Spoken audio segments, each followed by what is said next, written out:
ফ্যাসিবাদের পণ্য হিসেবে ওই পণ্যবাহী পাকিস্তানি জাহাজে আমরা আপনাকে পাকিস্তানে পাঠিয়ে দিতে রাজি আছি। আপনি পাকিস্তানে যে আশ্রয় নেন, কারণ বাংলার মাটিতে আপনাকে যেদিন পাওয়া হবে সেদিন বিচারের মাধ্যমে ইনশাআল্লাহ জনতার আদালতে ফাঁসি কাস্টে ঝুলানো হবে।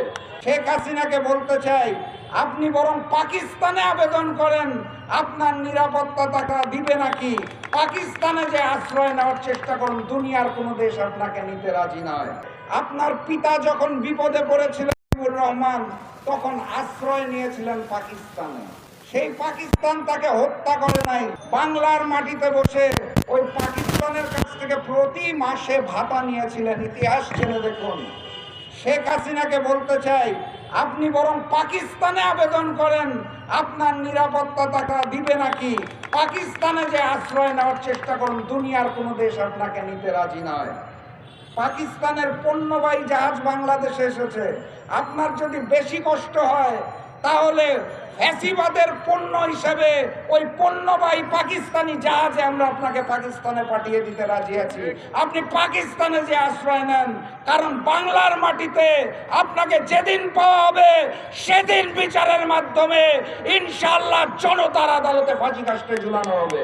প্রশাসনের বিভিন্ন জায়গা থেকে আওয়ামীকরণকে নিষিদ্ধ করতে পারি নাই।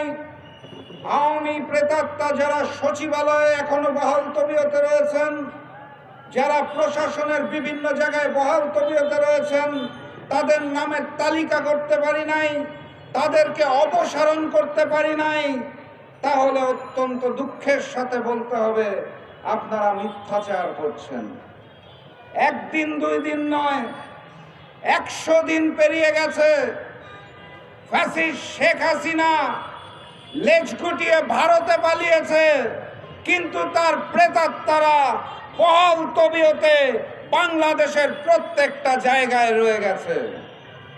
অত্যন্ত দুঃখের সাথে লক্ষ্য করতে হয়, প্রফেসর মোহাম্মদ ইউনূসের নেতৃত্বে অন্তর্বর্তীকালীন সরকারে যারা উপদেষ্টা হিসেবে রয়েছেন, তারা স্ব মহিমায় অত্যন্ত গুরুত্বপূর্ণ ব্যক্তি, সন্দেহ নাই।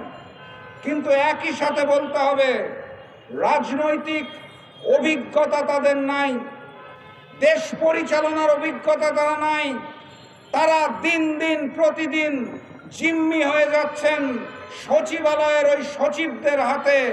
তারা সচিবালয়ের ওই আওয়ামী প্রেতাত্মা সচিবদের পুতুল খেলায় পরিণত হচ্ছেন। অভিজ্ঞতাহীনতার কারণে শেখ হাসিনার রেখে যাওয়া সচিবালয়ের আওয়ামী প্রেতাত্মা সচিবরা যা বলছেন সেই মোতাবেক দেশ পরিচালনা হচ্ছে।